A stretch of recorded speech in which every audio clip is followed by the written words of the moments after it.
The simple fact is that the prep company industry is broken. It has been. How is it that our pre-med students, some of those with 3.8s, 3.9s, 4.0s are failing the MCAT? How is it that a good 85% of the students that take this test can't figure it out?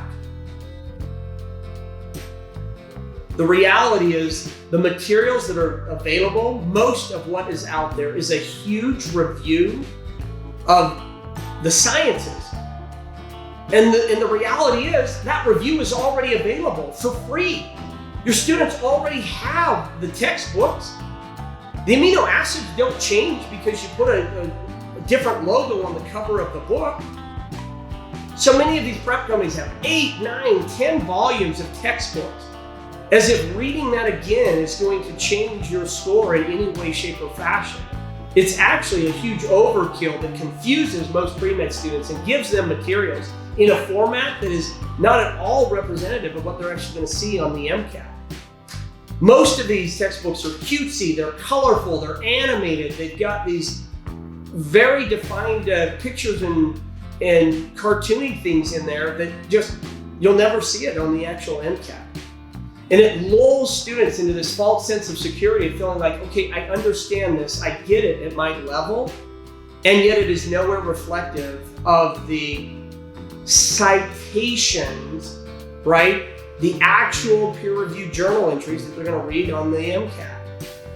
And so to that end, the materials matter and the focus matters. And as a pre-med student in your busy world, you've only got a short, limited amount of time to make the preparations.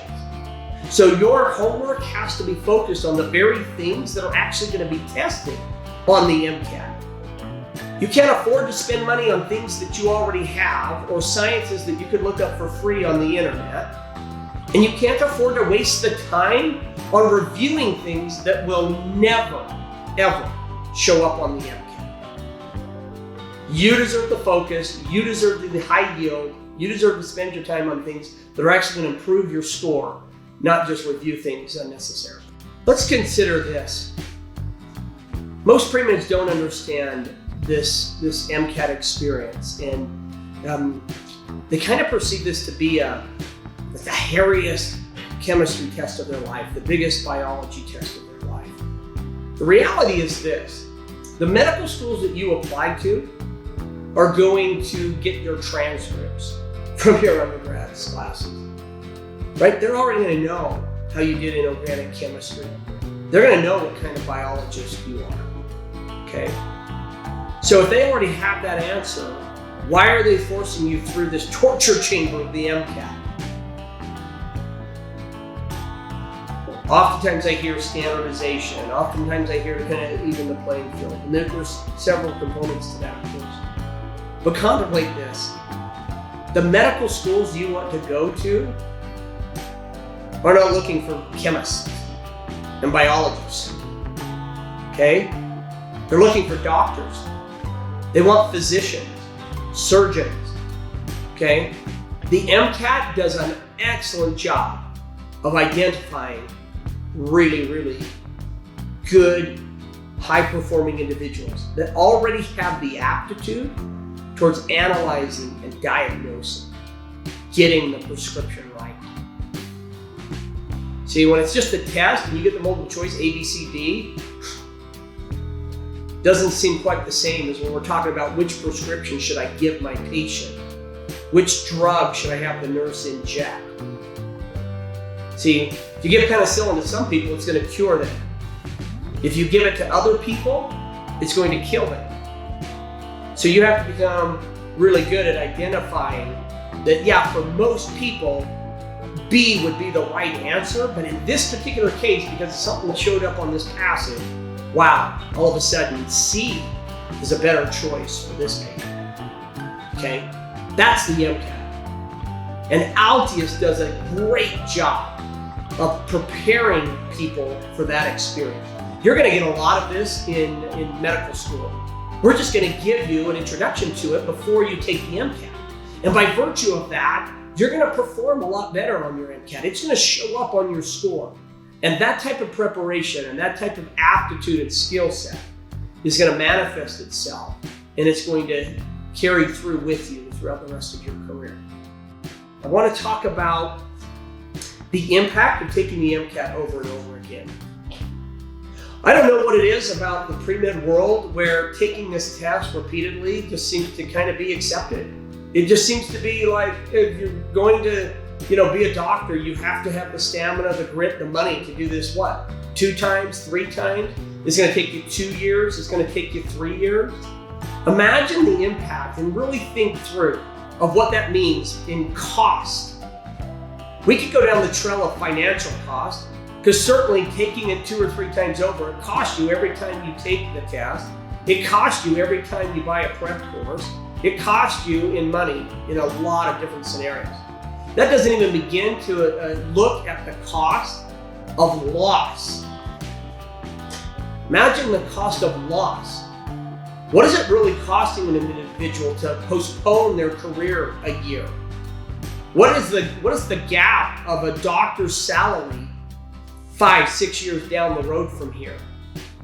What is the gap now in a mediocre score versus an aggressive score, where a school will not only accept you, but they may be willing to help you pay your way through that school? Right? Students that get elite MCAT scores and get decent amounts of acceptance letters often also receive scholarships. Imagine the thrill of our students as they come back and say thank you for the score, but more importantly, oh my gosh, I was given X amount of hundreds of thousands of dollars, and I'm going to be able to go to school nearly debt-free. That's a very different experience. So if you're just looking for a program and you're just trying to identify which course and how much does it cost, that's one scenario. But if you're the type of individual that's looking for a career path, you're looking for an opportunity to actually get into elite schools, to obtain scholarships, you want to specify the school you go to.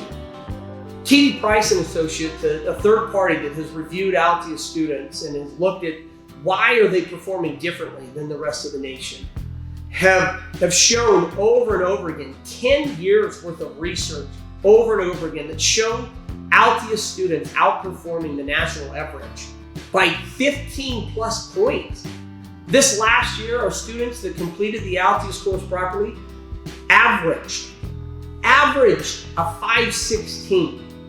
Imagine what that has to be like on the top end of scores for that to be our average. Let's take a look at the University of Dayton, who this year reported that 3 of their pre-med students got a 99th percentile score.